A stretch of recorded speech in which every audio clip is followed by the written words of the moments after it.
Ian Helms. Senator Smith.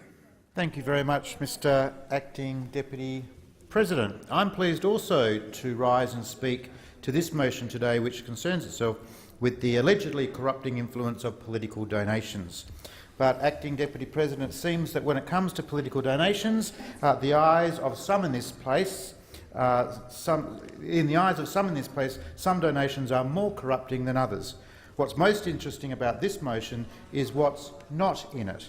The motion appears to suggest that the corrupting influence of donations pertains only to those from property developers and fossil fuel companies.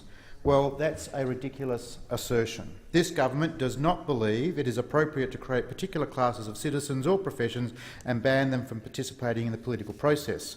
So long as the rules are clear, the process is transparent and the rules are consistently applied, then our present regime for the disclosure of donations represents an appropriate balance between transparency and enabling Australians to participate in their political process. Now, I understand that some in this place with a certain worldview, namely that property developers and fossil fuel companies are engaged in some sort of Dixonian villainy on a massive scale. Clearly, that's not a view that I share, nor is it one that is shared by many sane Australians. But I would just mention, most especially to the Labor Party senators that are here this afternoon, whose Senate representatives have also been making contributions on the subject today, that if you want to have an ounce of credibility on this particular subject, it's important to start in your own backyard, or more accurately, in your own bank accounts. Because I'd venture to suggest that if you went and spoke with most ordinary Australians and did a word association test and put to them the word corruption, the most likely response just now wouldn't be developer or fossil fuel company, it would be union. 8 weeks ago, we had the release. The best is yet to come. The best is yet to come, Senator Lyons. The best is yet to come.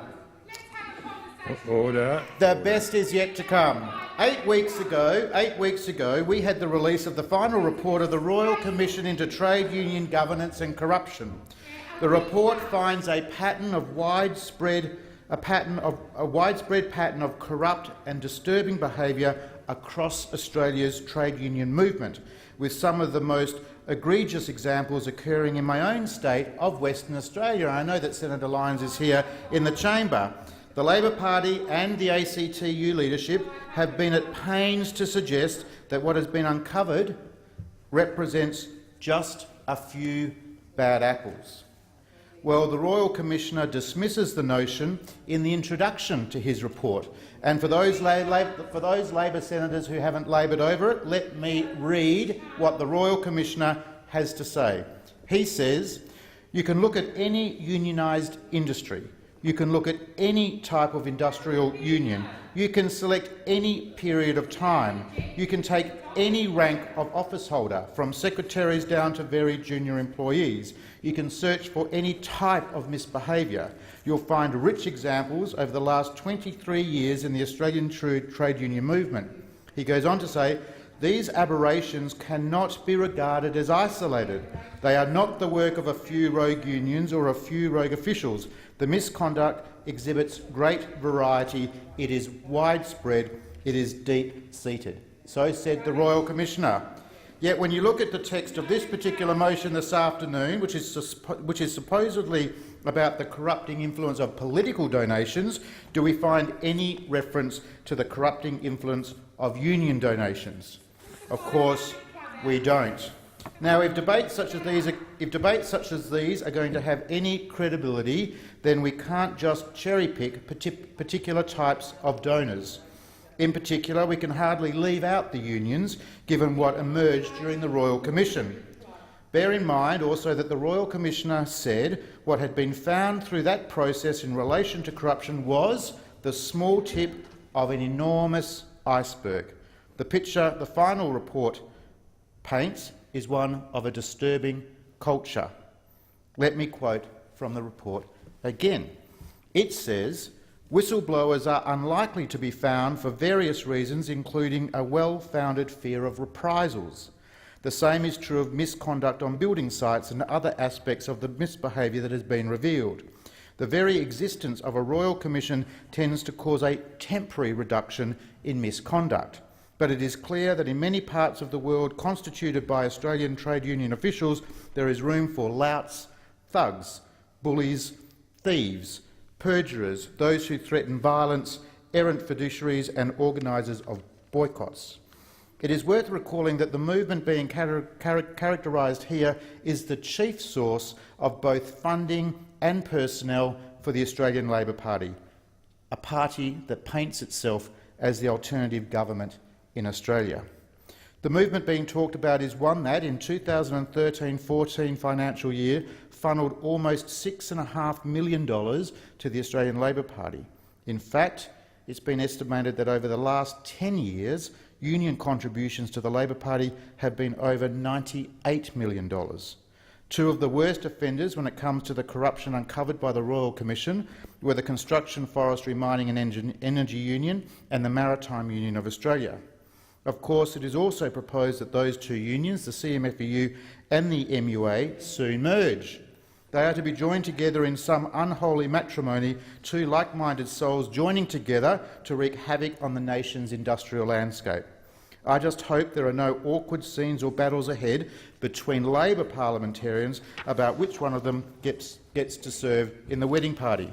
Certainly the Leader of the Opposition would hate to be included, but there are some Labor senators who faithfully troop into this chamber and earnestly read union-authored talking points.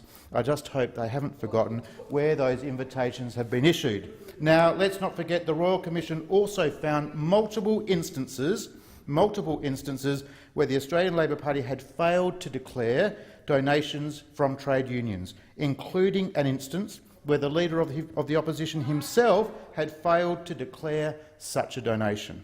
So if we want to have a discussion about the corrupting influence of political donations, maybe we should start by looking at donations from unions that are themselves engaged in corrupt behaviour.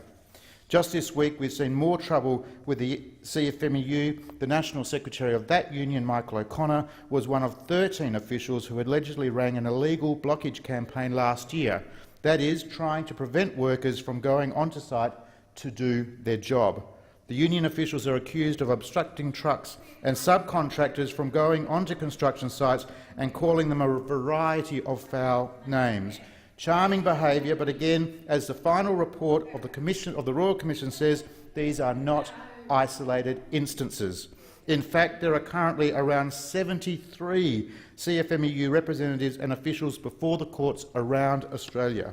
What makes this week's report of particular concern, of course, is that Michael O'Connor is the brother of the opposition's industrial relations spokesperson, the member for Gorton, in the other place.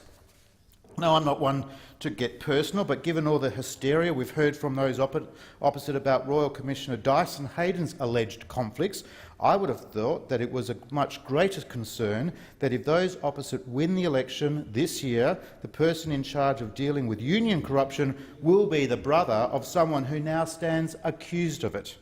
It's difficult to conceive of a greater conflict of interest, and I cannot understand why the Leader of the Opposition has not taken steps to deal with it.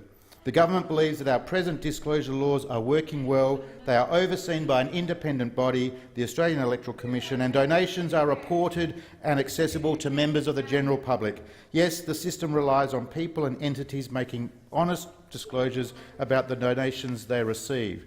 Yet the most troubling evidence we have seen of non-compliance in recent times didn't come from property developers, hasn't come from fossil fuel companies, but from the Leader of the Australian Labor Party who failed to disclose a $40,000 donation from his union friends. If we're going to have this debate, then we need to start with those areas where the problem actually exists. Thank you, Senator Smith.